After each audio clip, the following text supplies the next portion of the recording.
Good afternoon, ladies and gentlemen. My name is Amie. As you all know, we are gathered here for a very important reason. That reason is to see how we can find solutions to put an end to the Chechen problem. As participants, you all know we have gathered here to work towards a joint solution in diagnosing the Chechen conflict to communicate the Chechen people's needs and concerns, which I believe will hopefully lead to a common solutions. As we all know, the High Commissioner of Equis has reiterated the fact that the Organization for Security and Occupation and Cooperation in Europe (OSCE) is not concerned with developing substantive solutions to the Chechnya conflict, but rather with creating a process through which the disputants can find ways of meeting their needs and of securing their interests with the least possible physical violence. And so, this conference has arisen in the wake of recent indications from both the Russians and Chechen sides. They are willing to explore alternatives to a military solution to end the Chechen conflict. The news is President Putin's traditionally had no stance on the Chechnya issue has softened due to increase in domestic opposition as well as international, especially in Europe, appeals for negotiations on the parts of both sides. On the Chechnya side, this conference reflects the wishes of moderates who have been consistently calling for negotiations without conditions. If some of you have been following this conflict, you can tell that previously the voices of the Chechens have been submerged or ignored by more militant elements. However, as we have seen in the news lately, the US declaration that it views the actions of Chechen separatists within the context of international terrorism has spurred some militant elements to pledge, at least publicly, their support for exploring alternatives solutions with the Russians. With Commissioner Equis hard at work to bring a solution to the Chechnya conflict, and given the reluctance of both parties to commit to a fully fledged negotiation process, the large degree of mutual distrust and suspicions, and the lack of a positive track record with regard to talks, Mr. Equus has suggested this problem solving workshop formats. Again, as we all know, Chechnya has been at war for most of the last years. Low-level violence has been continuing, and the Republic remains the main source of instability in the volatile Caucasus region. All this started when Chechnya declared independence from Russia in November 1991. But former Russian President Boris Yeltsin waited until 1994 before sending in the troops to restore Moscow's authority. This was what provoked the First Chechen War, which ended in humiliating defeat for the Russian forces in 1996. Even with the election of Aslan Maskadov in 1997, the then rebel leader and whose government was recognized by Russia, the issue of Chechnya's independence was not resolved.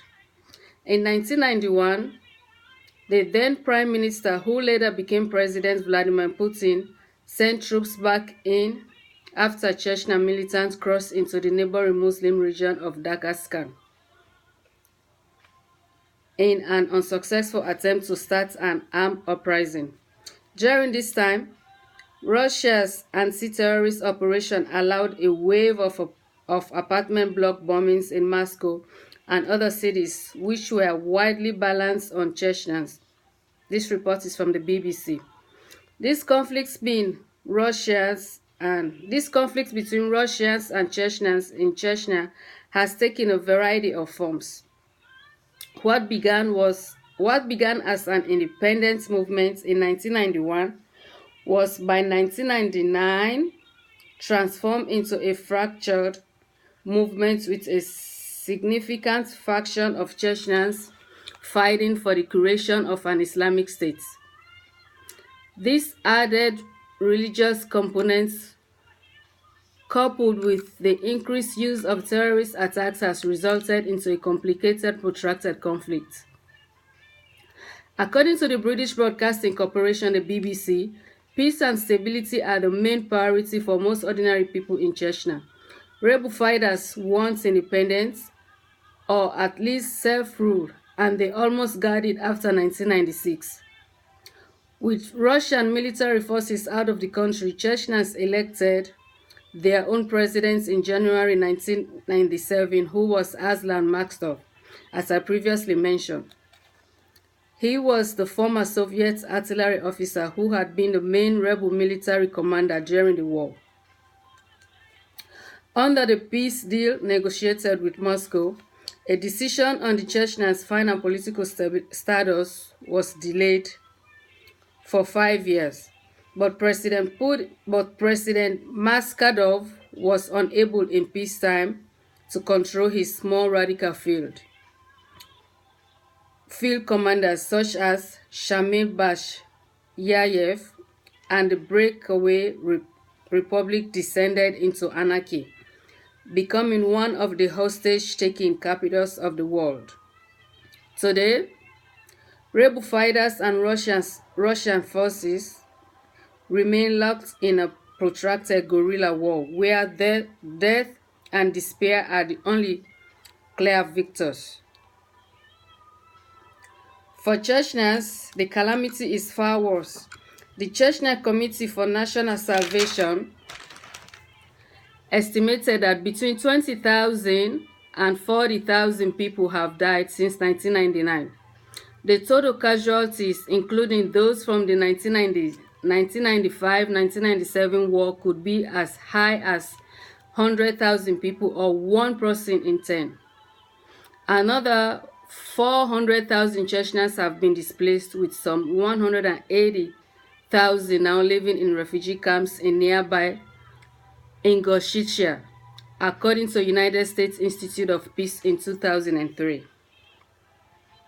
The United States Institute of Peace also said that in November 2001, greater guerrilla resistance erupted than Putin had initially predicted, and Moscow began to examine options for troop withdrawal.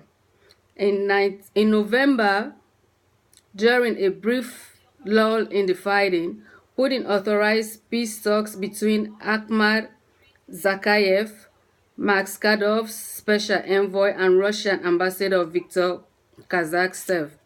They represented the first formal negotiations since Yeltsin's peace talks in 1999.